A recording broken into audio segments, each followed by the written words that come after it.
तो हम अपनी क्लास स्टार्ट करते हैं सीपीपी नंबर 1 के डिस्कशन के साथ। मॉडर्न फिजिक्स का ये हमारा पहला असाइनमेंट और इसके डिस्कशन के साथ हम अपनी क्लास स्टार्ट कर रहे हैं यहाँ पे। हाँ जी, क्वेश्चन नंबर 1 आपके पास ये पेज है अभी आपके हाथ में? Yes sir. ठीक है, मैं लाइन से पूछता चलूंगा, बताते चलो। आज इस 40 मिनट में ये असाइनमेंट पूरा हो जाए, यही बहुत है। क्वेश्चन नंबर 1, कोई डाउट फर्स्ट में? No sir. नहीं, सीधा था। जूल सेकंड इसकी यूनिट होती है। सेकंड बताओ, सेकंड पक्का डाउट मिलेगा इसमें तो। हाँ भाई, क्वेश्चन नंबर 2 हो गया या पूछना है? यस सर, करो। ठीक है, देखिए अच्छा सवाल है, इधर देखना आप। सेकंड क्वेश्चन, 2 फोटॉन्स, 2 फोटोन हैं। अब फोटोन पार्टिकल होता है या वेव होती है? फोटोन पार्टिकल है। पार्टिकल है। तो ये तो शुरुआत ही नहीं होनी चाहिए क्वेश्चन की कि photon having equal wavelength have equal momentum. Photon का पहले मोमेंटम पता होगा और उससे आप किसी दूसरी चीज की वेवलेंथ बताएंगे। फोटोन का तो पहले आपको पता होगा मोमेंटम। फोटोन का मान लीजिए लेट इसका मोमेंटम p है, तो जो वेव की वेवलेंथ होती है वो कितनी होती है? Lambda, that is h by p, क्योंकि p हम लिखते हैं h बाई लैम्बडा। यहां पे यूं देखना होता है। अच्छा अब देखो, सुनो, पहला option, photon having equal wavelength have equal linear momenta, ये लिखने में गलत हो रहा है। फोटोन की वेवलेंथ नहीं होती, फोटोन का मोमेंटम होता है, उससे आप किसी दूसरी चीज की वेवलेंथ डिटरमाइन कर सकते हो। पहला क्यों गलत है? क्या समझ आ गया कि नहीं आया बताओ? पहला ऑप्शन सर ठीक है, ठीक है। सेकंड ऑप्शन, सेकंड से पहले मैं एक बार थर्ड ऑप्शन पे चलता हूं। C option, equal frequency have equal linear momenta. फिर वही बात है, फ्रीक्वेंसी और वेवलेंथ ये टर्म फोटोन की नहीं होती है, ये टर्म उस वेव की होती है, जबकि ये बात कर रहे हैं फोटोन की। फोटोन का डायरेक्ट आप पहले या तो एनर्जी बोलो या वेवलेंथ, सॉरी मोमेंटम बोलो। आप यहां पे लेट एनर्जी आप बोल सकते हैं, ई से हम डिनोट करते थे, पी हमने माना मोमेंटम और ई हमने माना एनर्जी, और उससे फिर आप ये चीजें निकाल सकते हैं लैम्बडा और न्यू। तो आप बताएं कि आपको इतना समझ आ गया कि ए ऑप्शन भी गलत है और सी ऑप्शन भी गलत है? हाँ। अब बचा है बी और डी। बी और डी, बी ऑप्शन कहता है कि अगर फोटोन की एनर्जी इक्वल है तो उनका लीनियर मोमेंटम भी इक्वल होगा। बी ऑप्शन कहता है कि अगर फोटोन की एनर्जी इक्वल है तो लीनियर मोमेंटम भी इक्वल होगा। अब मैं बताता हूं कि ये कैसे गड़बड़ है इसमें। सपोज यहां पे वैक्यूम है और यहां पे कोई मीडियम है। अब हम बी ऑप्शन की तरफ चल रहे हैं। यहां वैक्यूम है, यहां कोई मीडियम है, एक कोई वेव चल के आई, वैक्यूम में कोई 2 वेव चल के आ रही है, हमने माना। अच्छा, बी ऑप्शन कहता है कि अगर फोटोन की एनर्जी इक्वल है तो उनका लीनियर मोमेंटम भी इक्वल होगा ही होगा। ये बात आपको बतानी है।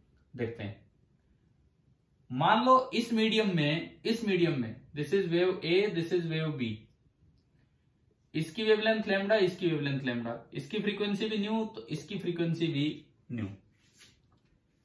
आप यूं बताओ, इसका जो पैकेट चल रहा है, पैकेट ऑफ ए की एनर्जी कितनी है?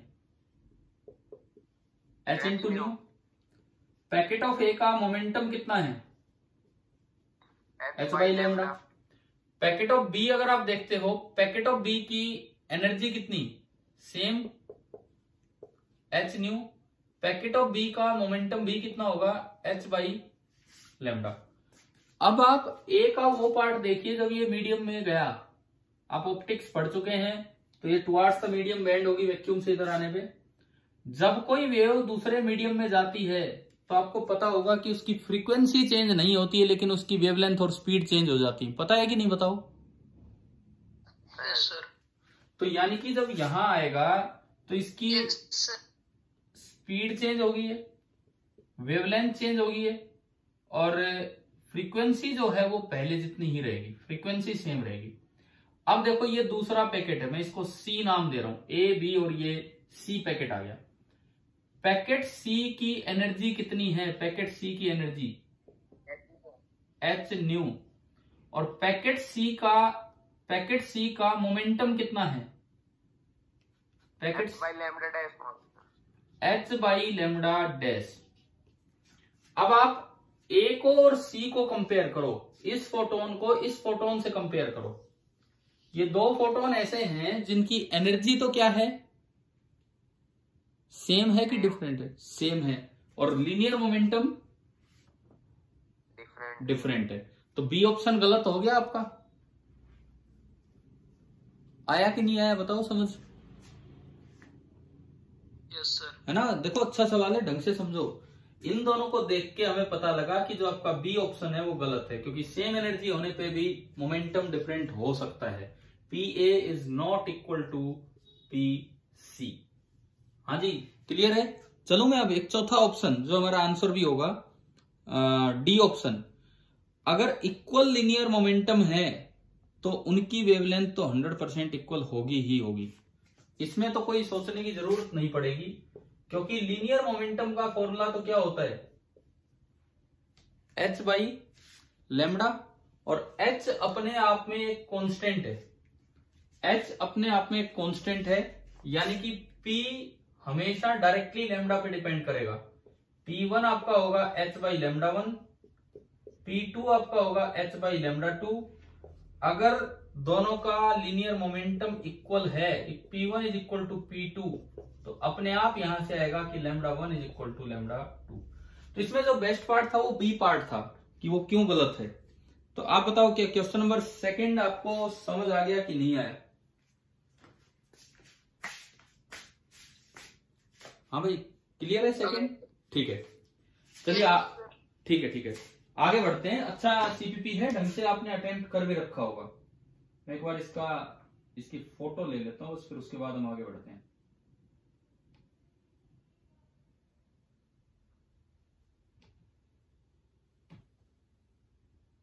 चलिए आगे बताओ आप। क्वेश्चन नंबर थर्ड में डाउट है।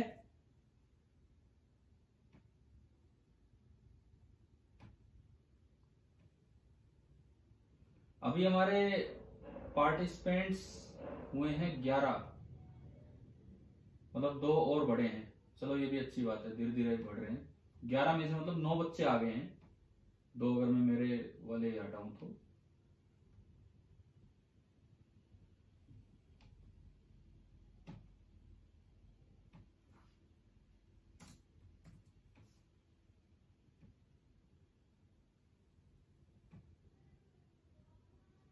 हाँ जी, चलिए आगे बढ़ते हैं। क्वेश्चन नंबर थर्ड में डाउट है क्या बताओ? पूछना है तो मैं डिस्कस करूं।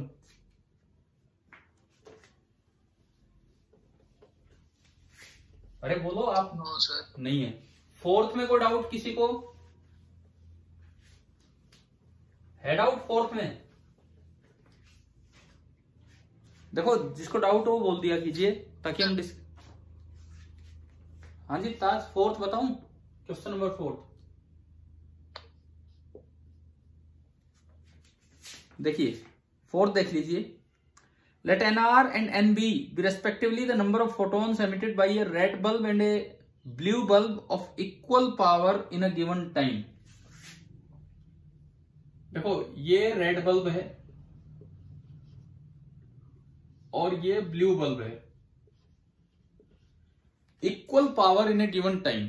जो एनर्जी होती है, एनर्जी वो होती है पावर इनटू टाइम, और आपको पावर भी इक्वल दे रखी है और गिवन टाइम, टाइम भी सेम है। यानी कि दोनों बल्ब से जो एनर्जी निकल रही होगी, वो एनर्जी क्या है? बिल्कुल सेम है। ठीक है, अब ये कहते हैं कि आपको बताना कितने फोटॉन्स किसमें ज्यादा निकलेंगे, किसमें कम।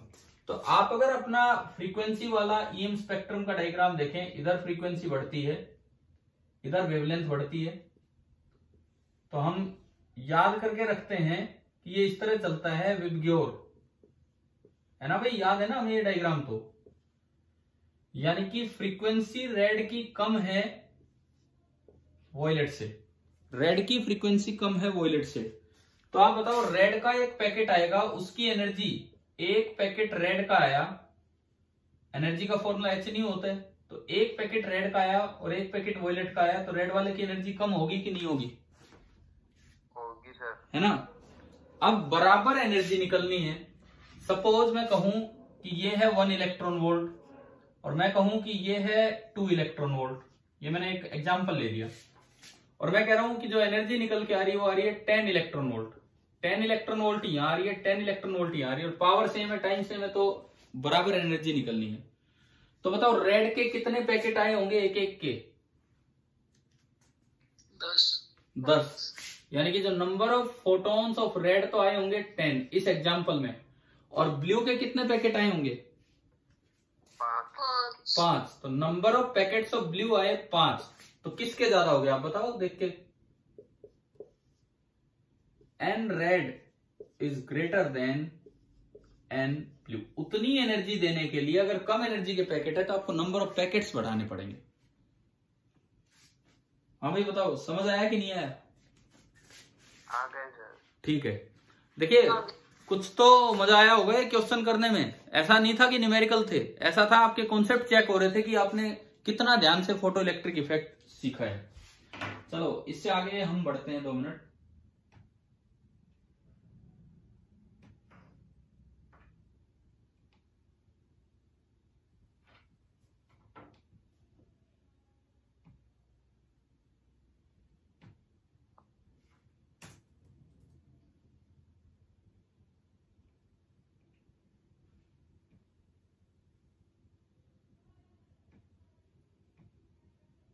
पार्टिसिपेंट्स 12, एक भैया और आ गए हैं कोई आप में से। ठीक है, थोड़ा टाइम पे आ जाओ तो ज्यादा अच्छा होता है। 12 का मतलब है 10 स्टूडेंट्स आ चुके हैं।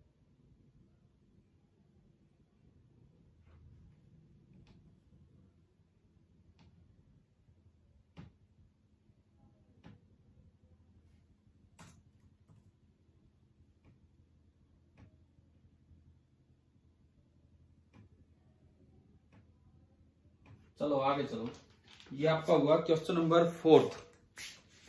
हाँ जी, क्वेश्चन नंबर 5 शायद नहीं हुआ हो, डाउट है कि नहीं है? 5 में बताओ। डाउट है सर। ठीक है ठीक है ठीक है ठीक है सर। ठीक है, समझिए इसको भी ध्यान से।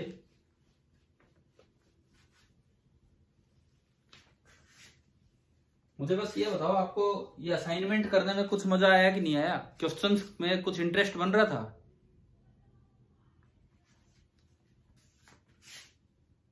Yes sir. क्योंकि आपकी फोटोन थ्योरी, आपका फोटो इलेक्ट्रिक इफेक्ट, आपकी फोटोन थ्योरी की जानकारी इसमें पूरी पूरी चेक हो रही थी, बजाय कि न्यूमेरिकल्स देने के।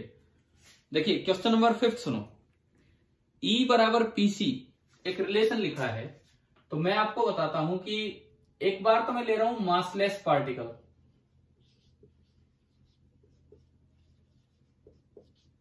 Massless particle example photon.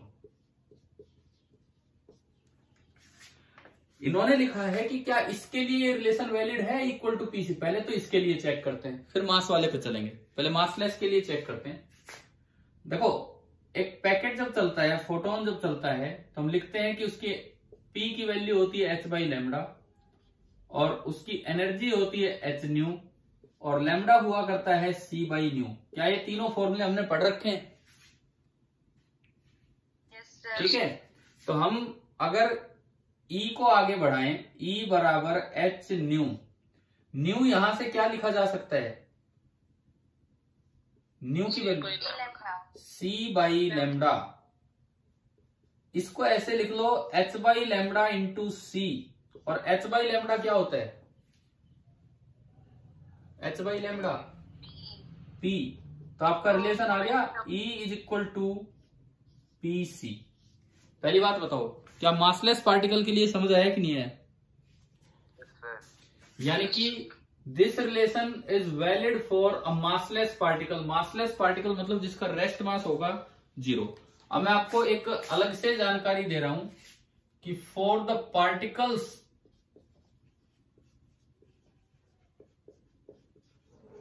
Having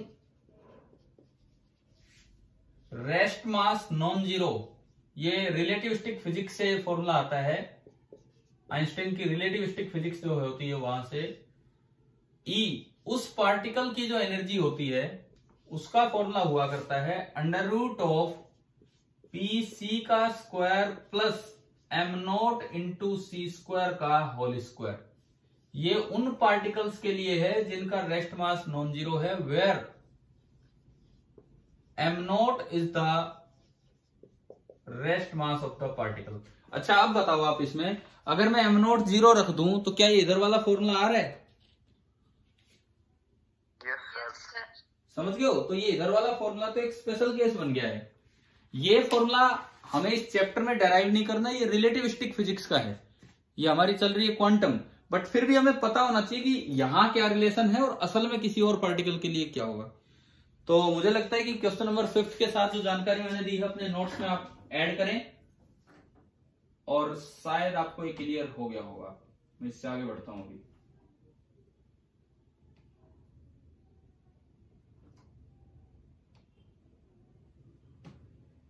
board की विजिबिलिटी ठीक ठाक है? Yes sir. सही सर। Yes sir. ठीक है।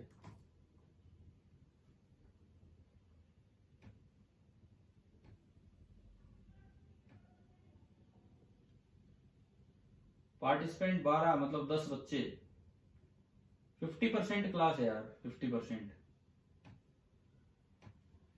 क्या 50% का कारण ये भी है कि लेट है क्लास? नहीं तो और हो सकते थे 3-4,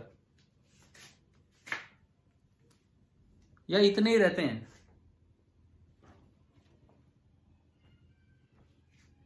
लेट है सर, जब नहीं आई तो इनको क्या काम आ गया लेट? अरे घर पे ही तो बैठे हो भाई, लेट में क्या हो गया यार? घर पे लोगों की मैं जो अभी जहां तक क्लास लेता था, हमारी शाम शाम तक क्लास चला करती थी। आपकी 40 मिनट की क्लास होती, हमारी क्लास 80 मिनट्स की थी। तो इस तरह का काम था, और डिस्कशन अलग से हम करवा दिया करते थे शाम को, कोई होमवर्क दिया है तो जूम पे क्लास लेके। आप लोग प्लीज यार ये थोड़ा सा इंटरेस्ट दिखाओ। मुझे तो लग रहा है कि बड़ा इंटरेस्टिंग सा काम है, अगर ऑफलाइन हो जाए तो अलग बात है, नहीं तो चैप्टर अच्छा चल रहा है हमारा।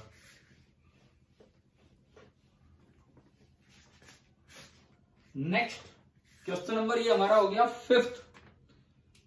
हाँ जी 6th बताओ, कोई डाउट? 6th में क्या है? No sir. थ्रेशोल्ड वर्ड हम यूज कर चुके थे क्या पीछे? हाँ तो ये उसी पे बेस्ड, ये उसी पे बेस्ड है। मैं हल्का सा जिक्र करूं कि मान लो ये कोई मेटल है और इस मेटल का वर्क फंक्शन है फाई नॉट। मान लीजिए इस मेटल का वर्क फंक्शन है फाई नॉट, और आप बिल्कुल एक ऐसी वेव डाल दें जिसकी वेवलेंथ है लैम्डा नॉट और फ्रीक्वेंसी है न्यू नॉट, कि इसका एक फोटोन जो आ रहा है उस एक फोटोन की जो एनर्जी है वो भी कितनी है? फाई नॉट है। आप यूं कह सकते हैं कि एच न्यू नॉट या H C by lambda not that is phi not. तो इसका ये मतलब है कि इससे ज्यादा एनर्जी के फोटोन आएंगे तो आराम से फोटो इलेक्ट्रिक एमिशन होगा, और इससे कम एनर्जी के फोटोन आएंगे तो फोटो इलेक्ट्रिक एमिशन नहीं होगा, है ना? मतलब इतने भी आए तो भी फोटो इलेक्ट्रिक एमिशन हो जाएगा, लेकिन अगर इससे कम के आए तो फोटो इलेक्ट्रिक एमिशन नहीं होगा। देखिए, for electrons to be ejected, जो एनर्जी ऑफ फोटोन होनी चाहिए that should be greater than और इक्वल टू फाई नॉट, और you can say h into nu not should be greater than और equal to phi not, और H C by, ये nu not छोड़ो, मैं कोई भी न्यू बोल रहा हूं उसके लिए, और H C by lambda should be greater than और इक्वल टू फाई नॉट। अब अगर आप यहां से देखें, यहां से अगर आप देखते हैं तो ये क्या बनेगा? न्यू इज ग्रेटर देन और equal to phi not by h. Phi not को आप क्या लिख सकते हो? फाई नॉट को h nu not nu should be greater than और equal to h nu not by h. H से h cancel, it means nu should be greater than और इक्वल टू न्यू नॉट। ये तो आपका हुआ question number 6। और बिल्कुल ऐसा ही 7th भी है।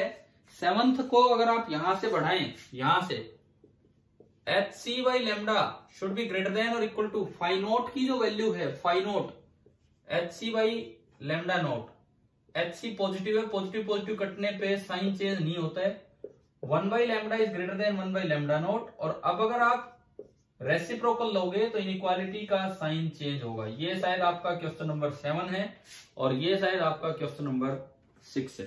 तो अभी हमें ये दो टर्म्स फिर से एक बार क्लियर होगी है ना, थ्रेशोल्ड वाली। यस ठीक है, ये आपके हुए क्वेश्चन नंबर 6 एंड 7।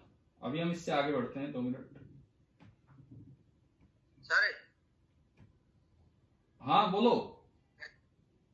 ये सर वर्क फंक्शन से ज्यादा एनर्जी हुई तो कोई श्योरिटी है कि इलेक्ट्रॉन सारे इजेक्ट हो जाएंगे? ना, सुनो मैं बताता हूं। वर्क फंक्शन से ज्यादा एनर्जी अगर है, 15 फोटोन अगर आ रहे हैं तो 15 इलेक्ट्रॉन नहीं निकलेंगे।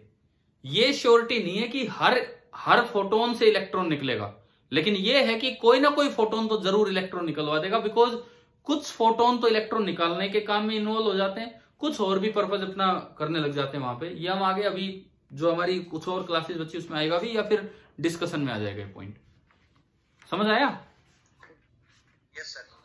ठीक है, मैं एक बार इसका स्क्रीनशॉट लेता हूं, फिर उसके बाद हम नेक्स्ट क्वेश्चन पे चलते हैं। वो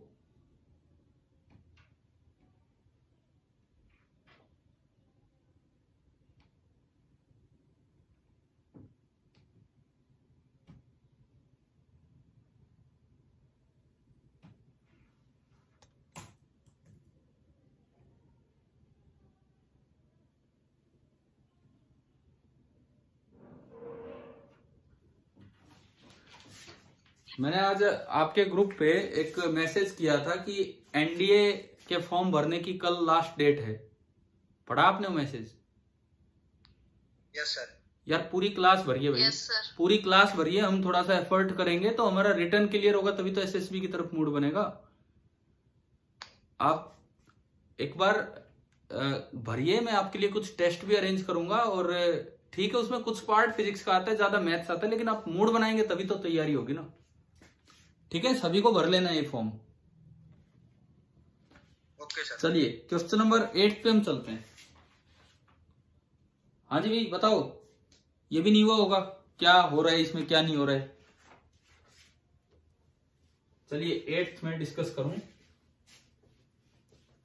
देखो, डिस्कशन में भी नई चीजें सीखना ये भी एक अच्छी बात होती है, क्योंकि मैंने कहा ये खाली न्यूमेरिकल नहीं है, पूरा कॉन्सेप्ट सिखा रहे हैं आपको। चैप्टर ही इस तरह का है। Question number 8, when stopping potential is applied in an experiment on photoelectric effect, no photocurrent is observed। हम जानते हैं ना स्टॉपिंग पोटेंशियल का मतलब क्या होता है भाई। ये आपका एमीटर प्लेट है, ये आपकी कलेक्टर प्लेट है। आपने इस पे लाइट डाली और जो सबसे ज्यादा एनर्जी के साथ इलेक्ट्रॉन आ रहा था, के मैक्स, आप इतना पोटेंशियल डिफरेंस लगा दीजिए इसको रिपेल करते करते कि वो भी यहां आते आते रुक जाए, ये वाला इलेक्ट्रॉन यहां आते आते रेस्ट पे आ जाए, तो कोई करंट नहीं होगा। यानी कि जो आगे एमीटर लगा है उसमें करंट आपको 0 दिखेगा। हाँ भाई बताओ, ये तो क्लियर है ना आपको? फोटो इलेक्ट्रिक इफेक्ट में यही होता था, स्टॉपिंग पोटेंशियल।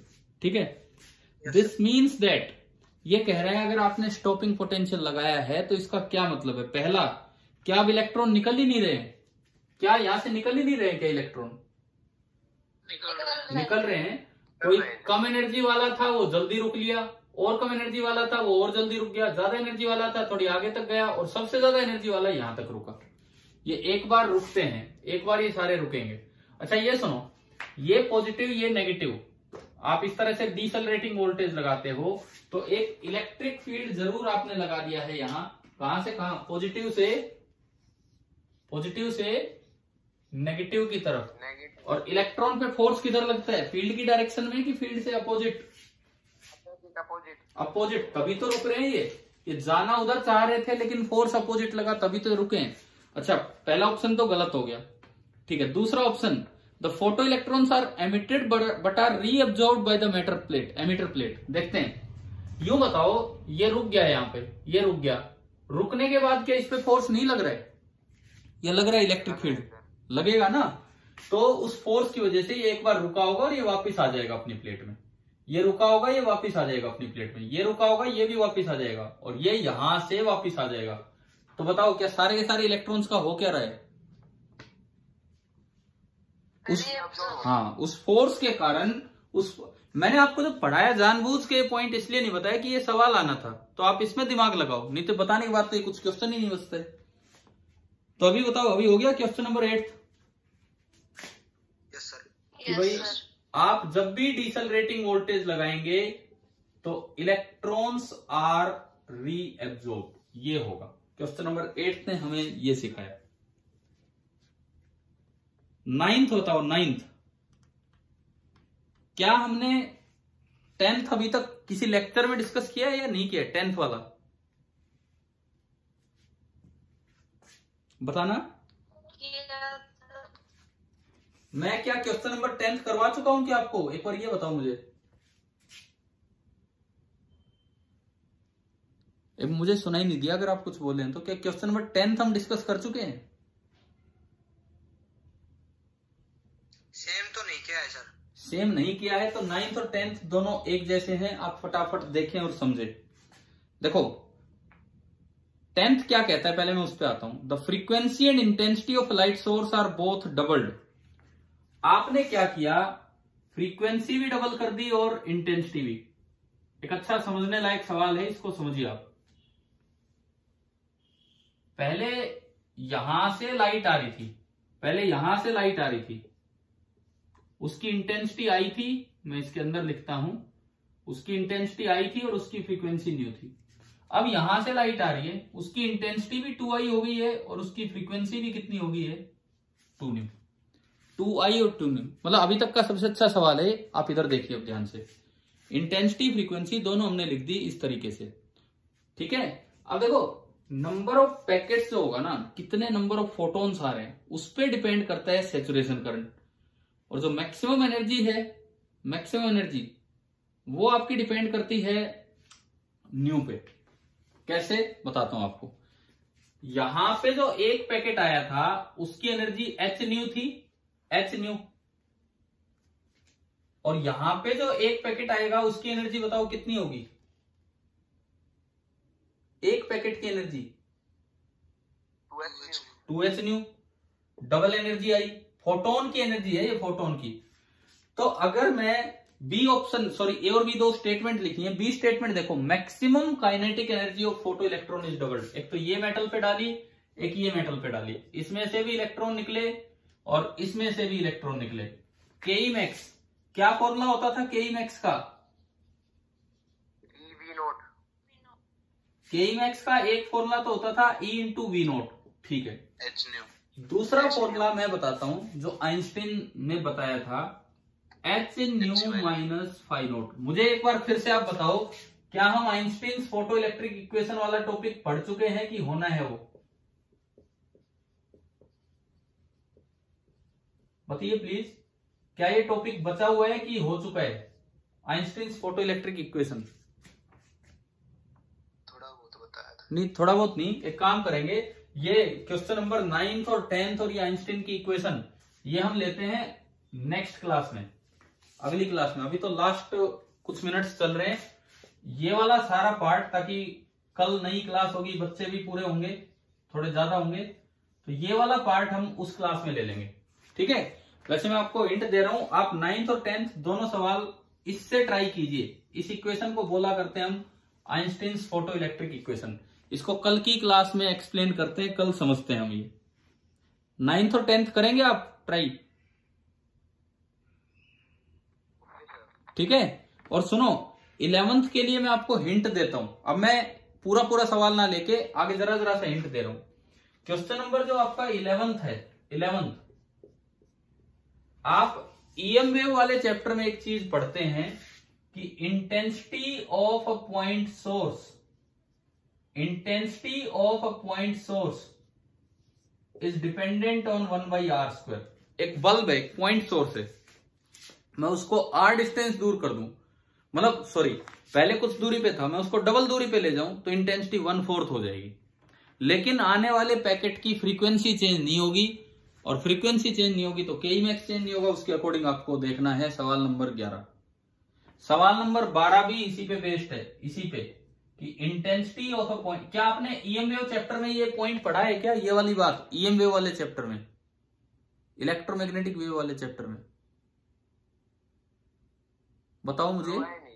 नहीं यार ये सुनो, एनसीईआरटी में सोल्ड एग्जांपल है इस पे, ईएम वेव वाले चैप्टर में। आप लोग एनसीईआरटी तो फॉलो किया कीजिए, कोई नहीं हम करेंगे, बाद में करेंगे। हो गया है तो भी बहुत सही है, नहीं हुआ तो भी हो जाएगा। तो इन दो पे बेस्ड है question number 11th and 12th। ठीक है, 13th क्वेश्चन किस पे बेस्ड है कि अगर नॉन मोनोक्रोमेटिक लाइट है, मतलब कई वेवलेंथ की लाइट है, तो आपको सोचना होगा सबसे ज्यादा एनर्जी वाला पैकेट कौन सा होगा, क्योंकि वो जिस इलेक्ट्रॉन को मिलेगा वो सबसे ज्यादा एनर्जी के साथ बाहर आएगा। स्टॉपिंग पोटेंशियल मतलब उसी को रोकना होता है। इस पे बेस्ड ही आपका क्वेश्चन नंबर 13 है। तो आप बताओ पेज नंबर 1 पे कुछ मैंने पूरे सोल्व करवा दिए, कुछ में हिंट दिए हैं। 9th और 10th इस आइंस्टीन की इक्वेशन के साथ हम अगली क्लास में डिस्कस करेंगे। अब बताइए कि यहां तक समझ आ गया, यहां तक? ठीक है।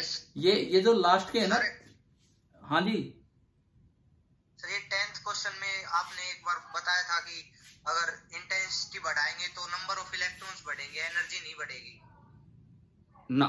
सुनो मैंने क्या बताया था, अगर फ्रीक्वेंसी सेम रखेंगे और फिर इंटेंसिटी बढ़ाएंगे, अगर फ्रीक्वेंसी सेम रखते हुए आप इंटेंसिटी बढ़ाएंगे तो नंबर ऑफ पैकेट्स बढ़ेंगे, लेकिन हर पैकेट की एनर्जी नहीं बढ़ेगी। समझ गए हो?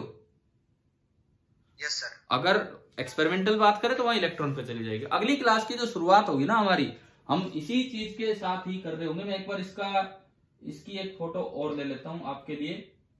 रुकिए, अभी हम 2 मिनट फिर बात करते हैं फोटो लेने के बाद।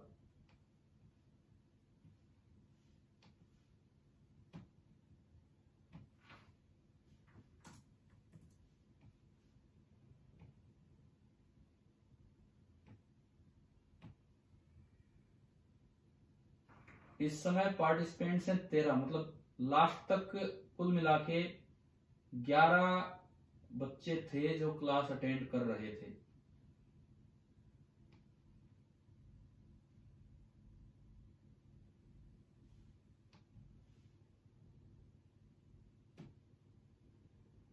और एक स्टूडेंट मेरे पास ऑफलाइन अटेंड कर रही है।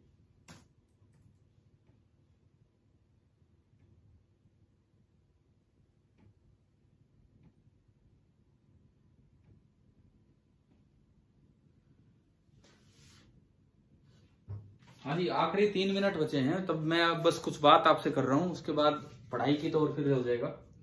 देखो मैंने आपको एक ऑप्शन ये दिया था कि मैं शाम को भी फोटो इलेक्ट्रिक इफेक्ट ऑफलाइन पढ़ा रहा हूं। तो जो कनीना के बच्चे हैं, क्योंकि टाइम थोड़ा लेट है ना, लेट इतना भी नहीं है, 5 से 6 है। कनीना की एक स्टूडेंट आपकी क्लास से आती है, और भी अगर कोई आना चाहे तो आप वो क्लास अटेंड कर सकते हैं। उसमें यही काम ऑफलाइन हो रहा है। यहाँ थोड़ा समय कम रहता है, 40 मिनट चलता है, वहां 1 घंटा चलता है। ठीक है, एटलीस्ट कनीना वाले बच्चे तो यार इतना पेन ले सकते हैं, उनके लिए कोई फी नहीं है अलग से। मैंने कहा था कि आप हमारे ही क्लास के स्टूडेंट हैं तो कम से कम थोड़ा ठीक हो जाएगा काम। और दूसरी बात, एनडीए का फॉर्म कितने बच्चों ने अप्लाई कर दिया है? किसी ने किया है अभी तक? कर दिया सर। कर दिया। ठीक है, फिर भी अगर बचे हुए हैं तो जरूर कीजिए, ताकि उसके बारे में भी हम फिर थोड़ा तैयारी की तरफ ध्यान देंगे। ठीक है, और कभी अगर क्लास दिन में नहीं हो पाती है, कभी एक्स्ट्रा की जरूरत पड़े डिस्कशन की, तो आप ये 2 बजे वाला टाइम भी हम दे सकते हैं। तो आप रेडी रहा करो, घर पे बैठे बैठे अटेंड करनी क्लास। ठीक है, कल इस काम के साथ हम बात को आगे बढ़ाते हैं, आइंस्टीन फोटो इलेक्ट्रिक इक्वेशन। और ये 9, 10, ये जो 11, 12 आखिर के सवाल थे। ऑब्जेक्टिव सेकंड वाली साइड जो है पेज नंबर 2, वो भी आप अटेम्प्ट करके रखना, आंसर्स आपको मिल ही चुके हैं। ठीक है, ओके बाय, थैंक यू।